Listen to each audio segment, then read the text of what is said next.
అందరికీ నమస్కారం. Welcome to our channel. ఈ రోజు మన మాట ముచ్చట్లో మనతో పాటు ముచ్చటించడానికి కొన్ని మాటలు మనతో పంచుకోవడానికి మన ముందున్నారు రాహుల్ అయ్యర్ గారు. నమస్కారం సార్. నమస్కారం అండి. సార్, ఇప్పుడు ప్రస్తుతం ఇండస్ట్రీలో చిరంజీవి గారి మాట ముచ్చట ఆయన ప్రస్థానం ఎక్కువగా జరుగుతుంది. ఎందుకంటే రీసెంట్గా పద్మవిభూషణ్ ఆయనకు వచ్చింది కాబట్టి. సో నెక్స్ట్ సినిమా అయింది విశ్వంబర నడుస్తుంది. సో దీని మీద మీ అభిప్రాయం ఏంటి సార్? ఆల్మోస్ట్ ఆల్ ఆయన మళ్ళీ తెర మీదకి వచ్చి 150 సినిమా నుంచి ఇప్పటి వరకు చేసిన సినిమాలన్నీ కూడా ఆయన తెర మీద కనిపిస్తే చూడాలని చాలా మంది అనుకుంటుంటారు. సో విశ్వంబర వశిష్ఠ ఆయన చెప్పిన కథ వల్ల ఆయన ఇన్స్పైర్ అయ్యి దాంట్లో కూడా హనుమంతుడికి సంబంధించిన ఒక పాత్రని ఆయన దానికి సంబంధించిన ఒక సోషియో ఫ్యాంటసీ మూవీని ఆయన యాక్సెప్ట్ చేసి థియేటర్కి మనకు ఫస్ట్ లుక్ అనేది లాస్ట్ ఇయర్ నవంబర్లో రిలీజ్ చేశారు, అంటే అనౌన్స్ చేశారు.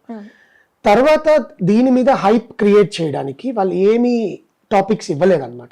రీసెంట్గా మొన్న ఆయనకి పద్మవిభూషణ్ వచ్చిన తర్వాత దీని మీద విశ్వంబర ఆయన ఇన్స్టాగ్రామ్లో పోస్ట్ చేసిన తన జిమ్ ట్రైనింగ్, బికాజ్ ఈ సినిమా కోసం నేను చాలా కష్టపడుతున్నాను, నేను బ్యాక్ టు విశ్వంబర అని చెప్పి ఆయన పెట్టి.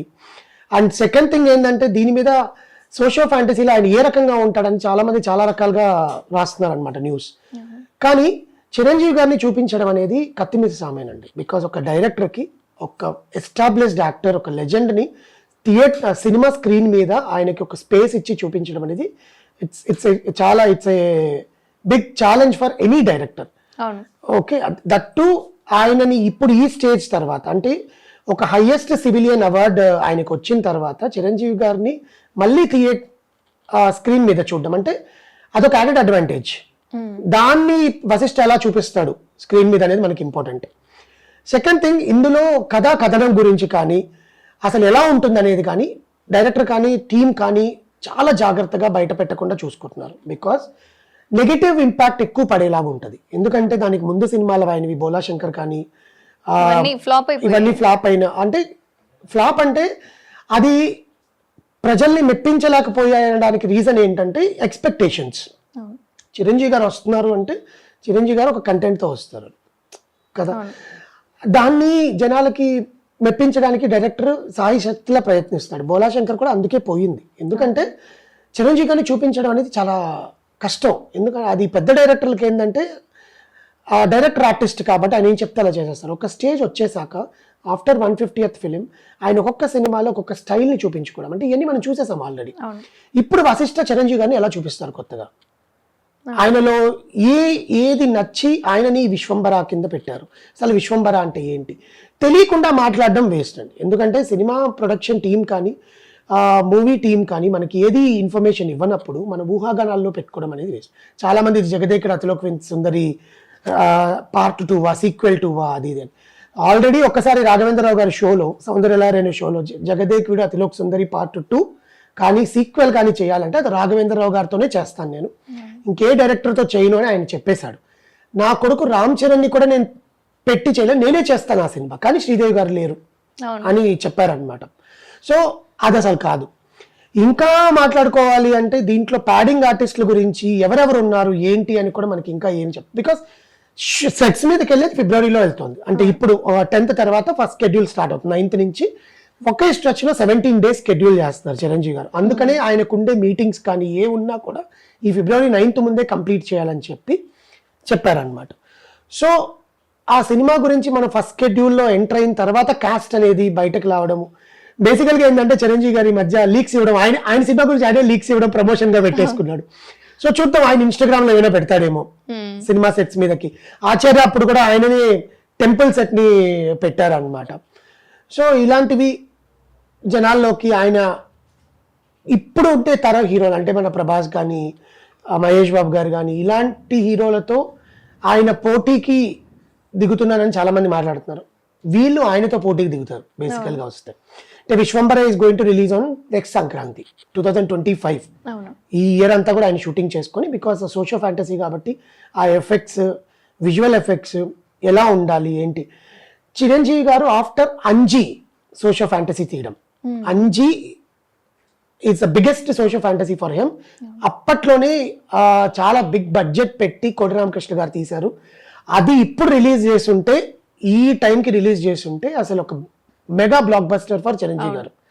సో దానికే అప్పుడుండే టైంలోనే విజువల్ ఎఫెక్ట్స్ పెట్టుకొని చేయడం అనేది it's a biggest thing. So after that Chiranjeevi garu మళ్ళీ సోషో ఫ్యాంటసీలో రావడం అనేది జనాల మనం we have to be the eye witness for him again. So long years తర్వాత, ఆల్మోస్ట్ ఆల్ 23 years తర్వాత ఆయన రావడం సోషో ఫ్యాంటసీలో జనాలకు ఒక ఫీస్ట్ లాగే ఉంటుంది. We have to wait for the update. First schedule start అయిన తర్వాత మనం దాని గురించి మాట్లాడుకుంటే ఇంకా బాగుంటుంది. ఎందుకంటే ఏవేవో వస్తాయండి మైండ్లో.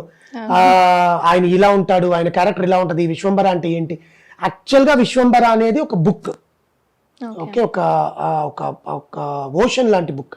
దాంట్లో ఏ భాగం తీసుకొని సినిమా తీస్తున్నాడు అనేది తెలియాలన్నమాట. అయితే ఇప్పుడు చాలా మూవీస్ ఆయన బ్యాక్ టు వెనుక చూసుకుంటే చాలా వరకు ఫ్లాప్ అయినాయి, లేకపోతే ఎక్స్పెక్టేషన్స్ రీచ్ కాలేదు అన్నమాట పక్కన పెడితే, ఇప్పుడు మళ్ళీ విశ్వంబర ఆయన మళ్ళీ స్టార్ట్ చేశారు. సో ఇందులో త్రిష మెయిన్ రోల్గా ఉందన్న విషయం తెలుస్తోంది కాబట్టి, అంటే త్రిషకు కూడా రీసెంట్గా మూవీ లియో ఏదైతే ఉందో అది కూడా కొంచెం ఫ్లాప్ అయిందన్న విషయం మనకి తెలిసిందే. సో వీళ్ళిద్దరు కాంబినేషన్ మళ్ళీ వస్తుంది, దీని మీద మీ అభిప్రాయం ఏంటి? చాలా మంది చెప్తున్నారు Trisha has been roped in to this role అని చెప్పి, మెయిన్ రోల్ అని. అంటే చిరంజీవి గారు పక్కన త్రిష అంటే ఇప్పుడు ఆయన ఏజ్ కి తగ్గట్టుగానే హీరోయిన్స్ ని పెట్టాలి. ఇప్పుడు శ్రీలీలానో లేకపోతే ఇంకెవరినైనా మీనాక్షినో ఎవరినో పెడితే చూడరు కదా జనాలు. త్రిషని స్టార్టింగ్ లోనే వశిష్ఠ అనౌన్స్ చేశాడు. యాక్చువల్లీ నవంబర్లోనే చెప్పాడు త్రిషని అప్రోచ్ అవుతున్నామని కూడా చెప్పాడు.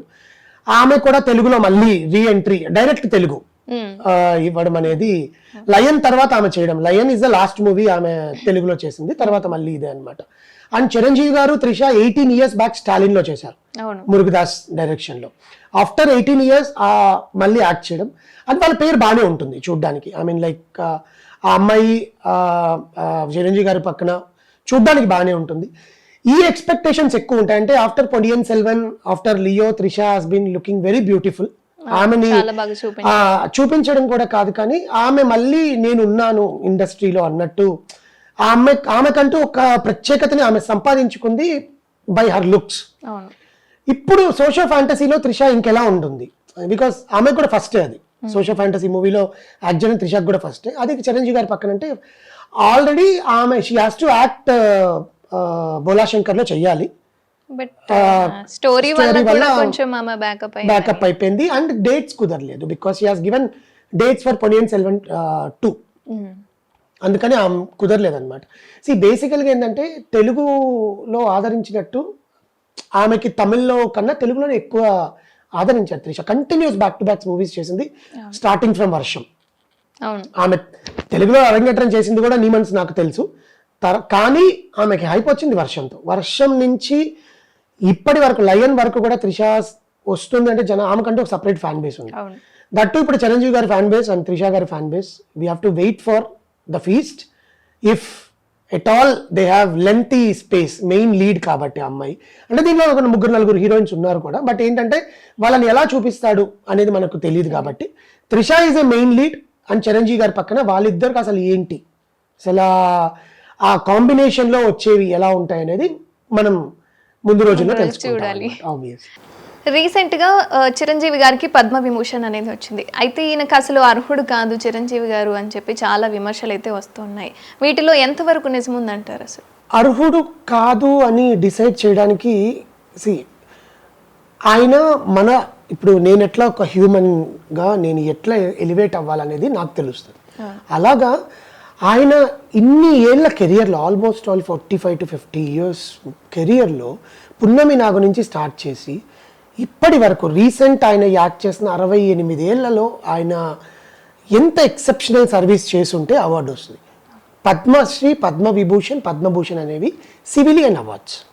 ఓకే, పద్మశ్రీ ఎందుకు ఇస్తారంటే డిస్టింగ్విష్డ్ సర్వీస్. అంటే ఏం చేశారు ఆ ఒక రంగం, అంటే ఒక ఆట రంగమా, కళారంగమా, లేకపోతే విద్యారంగమా, ఏదైనా ఒక రంగంలో వాళ్ళు ఏం చేశారనే దానికి పద్మశ్రీ. పద్మభూషణ్ ఏంటంటే exceptional service for higher order. అంటే వాళ్ళు చేసిన దానికి ఇంకొంచెం ఏమైనా జనాలకి యూజ్ అయ్యేటట్టు చేశారా, దీనికి ఇస్తారు. పద్మవిభూషణ్ ఏంటంటే ఎక్సెప్షనల్ అండ్ డిస్టింగ్విష్డ్. అంటే జనాలకి ఎంత రీచ్ అయ్యాడు ఆ పర్సన్ అంటే తన స్థాయి శక్తి, అంటే ఒకరు ఆయన లేపడం కాదు, తను కింద స్థాయి నుంచి వచ్చి తన కుటుంబాన్ని తీసుకొచ్చి తన ఫ్యామిలీని పోషించుకుంటూ జనాలకి సేవ చేస్తూ, జనాలకు కూడా చేశాడు కదా సేవ. రాజకీయాల్లో ఆయన వచ్చాడు జనాలకు సేవ చేయాలని, due to some reasons, due to some technical reasons which is not correct, ఆయనకి నచ్చక ఆయన వెళ్ళిపోయారు బయట.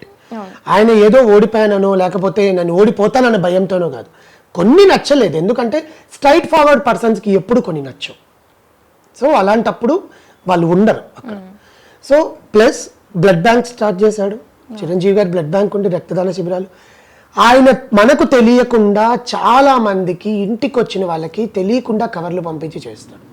ఇవన్నీ కూడా గవర్నమెంట్కి చూస్తారు. ఒక పర్సన్ పద్మవిభూషణ్ అనేది ఎవరికి ఇవ్వాలి అనేది రిపబ్లిక్ డే నాడు మనం అనౌన్స్ చేసినప్పుడు ముగ్గురికి వచ్చింది, దాంట్లో ఆయన చిరంజీవి గారు ఒకరు. సో ఆయనకి ఈ అర్హుడా అనేది ఖచ్చితంగా అర్హుడేనండి. ఎందుకంటే ఒక కింద స్థాయి నుంచి ఒక నార్మల్ సాదాసీదా మిడిల్ క్లాస్ కుటుంబం నుంచి వచ్చి ఇప్పుడు ఒక సెలబ్రిటీ లాగా, ఒక లెజెండ్. చాలా మందికి ఆయన దేవుడు సినిమా ఇండస్ట్రీలో. నిజంగా చెప్పాలంటే చాలా మందికి ఆయన దేవుడు. ఆయన కలవాలంటేనే దేవుడు. మీకు తెలుసా అండి ఆయన ఎలా ఉంటారు అంటే, అప్పుడు ఆర్టిస్టులు ఎట్లుంటాయంటే ఇంత పెద్ద ముఖాలు ఉంటాయి తెలుసా వాళ్ళకి. అసలు ఆయన చూస్తుంటేనే పీపుల్ విల్ ఫీల్. అప్పుడు ఎన్టీ రామారావుని చూస్తే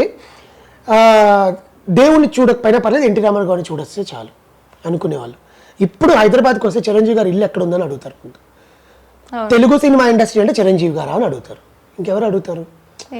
ఆల్మోస్ట్ ఆల్ 80s 90s లో పుట్టిన వాళ్ళకి చిరంజీవి గారే. ఎందుకంటే రామారావు గారు పోయిన తర్వాత నాగేశ్వరరావు గారు, కృష్ణ గారు వీళ్ళందరూ కాకుండా తర్వాత ఇప్పుడుండే యూత్ కైనా కానీ, ఇప్పుడుండే 35-40 ఎవరైనా ఏజ్ లో ఉండే వాళ్ళకి కానీ తెలుగు ఇండస్ట్రీ అంటే చిరంజీవి గారు. బాలీవుడ్కి వెళ్ళి తెలుగు ఇండస్ట్రీ అంటే చిరంజీవి గారు కదా అంటారు. తర్వాత ఇంకే ఆర్టిస్ట్ అయినా. సో ఆర్టిస్ట్కి ఎందుకు ఇవ్వకూడదు? ఒక మనిషికి ఒక హైయెస్ట్ సివిలియన్ అవార్డు వస్తే ఎందుకంత వివక్షత చూపిస్తారు బయట జనాలు? అంటే నెగిటివ్, ఇప్పుడు పాజిటివ్ ఉన్న దగ్గర కంపల్సరీ నెగిటివ్స్ అవన్నీ కూడా శ్రీరామ్ రక్ష అంటారు. ఆయన వచ్చి మీడియా ముందు నాకు ఎందుకు ఇచ్చారని అడగాల్సిన పని లేదు. ఓకే, కొంతమంది ఇప్పుడు మన జానక్ గారు ఉన్నారు, సుశీల గారు ఉన్నారు, వీళ్ళందరికీ వచ్చినా వాళ్ళు తీసుకోలేదు, స్వీకరించలేదు. ఎందుకు అంటే వాళ్ళకు కొన్ని రీజన్స్ ఉన్నాయి ఆ పారామీటర్స్ మీద. ఇప్పుడు ఎస్ జానక్ గారికి పద్మభూషణ్ వచ్చింది, పద్మశ్రీ వచ్చింది, ఆమె తీసుకొని అన్నారు. She is fighting for some other cause. అలాగే చిరంజీవి గారికి ఈ నెల వీళ్ళు అడగరు కదా, ఈ నెల డబ్బులు ఇచ్చి కొనుక్కోరు కదండి.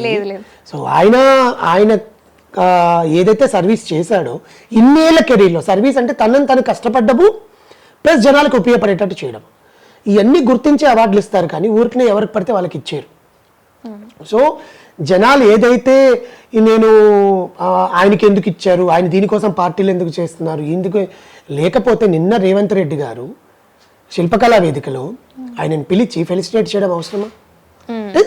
సినీ రంగంలో చిరంజీవి గారి తర్వాత ఎవరు అని నిన్న రేవంత్ రెడ్డి గారు కూడా మాట్లాడారు. అదే సినీ రంగంలో చిరంజీవి గారి తర్వాత ఎవరు ఉన్నారు చెప్పండి అని ఆయన డైరెక్ట్గానే అడిగారు.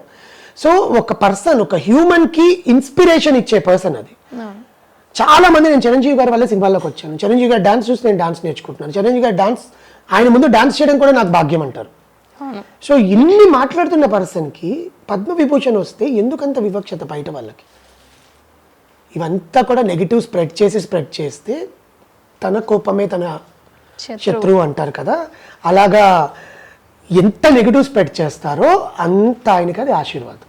అంతే, అది దిష్టి తీసేసినట్టు అండి. ఇప్పుడు మనం ఏదైనా బయటికి వెళ్ళి ఏదైనా వస్తే మనకు దిష్టి తగులుతుంది కదా, అప్పుడు అమ్మ వాళ్ళు చిన్న ఇంట్లో దిష్టి తీస్తారు కదా, ఈ నెగిటివ్ కమెంట్స్ అన్ని కూడా ఆయనకి దిష్టి తీసేసినట్టు. లేకపోతే ఆయనకు రోజు కలవడం, ఆయన అందుకే చెప్పాడు 9వ తారీఖు దాకా నేను టైం ఇస్తున్నాను, నన్ను కలవండి ఎవరైనా వచ్చి. ఫ్యాన్స్ మీట్ పెట్టుకున్నాడు. రామ్ చరణ్ గారు ఇన్స్టాగ్రామ్లో ఆయన చేత లైవ్ చేపిస్తానన్నారు ఈరోజు రేపో మాట్లాడడానికి ఫ్యాన్స్ అందరికీ. So that is a great thing in his age. Okay, ఆయన కెరియర్లో ఆయనకి గుర్తుపెట్టుకునేది అనమాట. ఈజ్ నాట్ దట్ ఒలింపిక్స్లో గెలిచిన వాళ్ళకి ఇవ్వాలనో లేకపోతే ఇంక దేనికో ఇవ్వాలనో అని కాదు, వాళ్ళకు కూడా వస్తుంది. ఇప్పుడు ఈ ఇయర్ ఈయనకి ఇచ్చారు, నెక్స్ట్ ఇయర్ ఇంకోటి కూడా వస్తుంది కదా, ఇక్కడ తాగిపోదు కదా అది. So that is what people has to take the positivity of that award. ఎందుకు ఆయనకి ఇచ్చారు అనే దానికి, ఆయన జీవితంలో ఎవరైనా సినిమా ఇండస్ట్రీలో సినిమా లవర్ అనే కాదు, ఒక పర్సన్ ఒక స్టేజ్కి వచ్చిన ఆయన అంచెలంచెలుగా ఎలా ఎదిగాడు, మన జీవితంలో మనమే ఎదగాలనుకుంటాం. ఆయనను తీసుకొని ఇన్స్పైర్, ఒక చిన్న తీసుకొని ఇన్స్పైర్ అవ్వండి. కష్టపడతాడు కదా, cinema is not a small thing. Ropes కట్టుకొని ఎగరాలి, దూకాలి. ఇప్పుడు 68 ఏజ్లో ఆయన సోషల్ ఫ్యాంటసీ సినిమాలు ఎలా తీస్తారు నిజంగా కదా, ఆయన ఎదురుముడితో ఒక మనిషి ఉన్నట్టు ఆయన కూడా యాక్ట్ చేయాలి కదా. సో అవన్నీ కూడా ఇన్స్పిరేషన్ అనమాట, తీసుకొని చేస్తే ఆబ్వియస్గా ఎవరికైనా కూడా పాజిటివ్గానే కనిపిస్తుంది. నెగిటివ్గా మాట్లాడే వాళ్ళ గురించి మనం ఎంత తక్కువ మాట్లాడుకుంటే అంత మంచిది, బికాజ్ అదే నెగిటివిటీ స్ప్రెడ్ అవుతుంది అనమాట. సో మీరు అడిగిన క్వశ్చన్కి అర్హుడా అనర్హుడా అని చెప్పేదానికి కూడా నేను సరిపోను. Basically as a cine lover, as a analyst ఆయనకి రావడం అదొక inspiration, truly lovable moment for all the fans of Chiranjeevi garu. అది మన తెలుగు సినిమా ఇండస్ట్రీకి, కళామ తల్లికి ఆయన చేసిన సేవకి ఆయనకు దక్కిన పురస్కారం అది. నమస్కారం అండి, చాలా చక్కటి అంశాలు మాతో పంచుకున్నారు. అండ్ చిరంజీవి గారి యొక్క ప్రస్థానం ఇప్పటి వరకు ఉంది. అండ్ చాలా మందికి కూడా నిజంగానే ఈయన అర్హుడా కాదా అని చెప్పి చాలా చోట్ల విమర్శలు అనేవి వస్తున్నాయి. అండ్ మీ మాటల్లో ఖచ్చితంగా ఇప్పటి వరకు ఎవరికైతే ఈ డౌట్ అనేది ఉందో ఒక క్లారిటీ అనేది వచ్చేసి ఉంటుంది.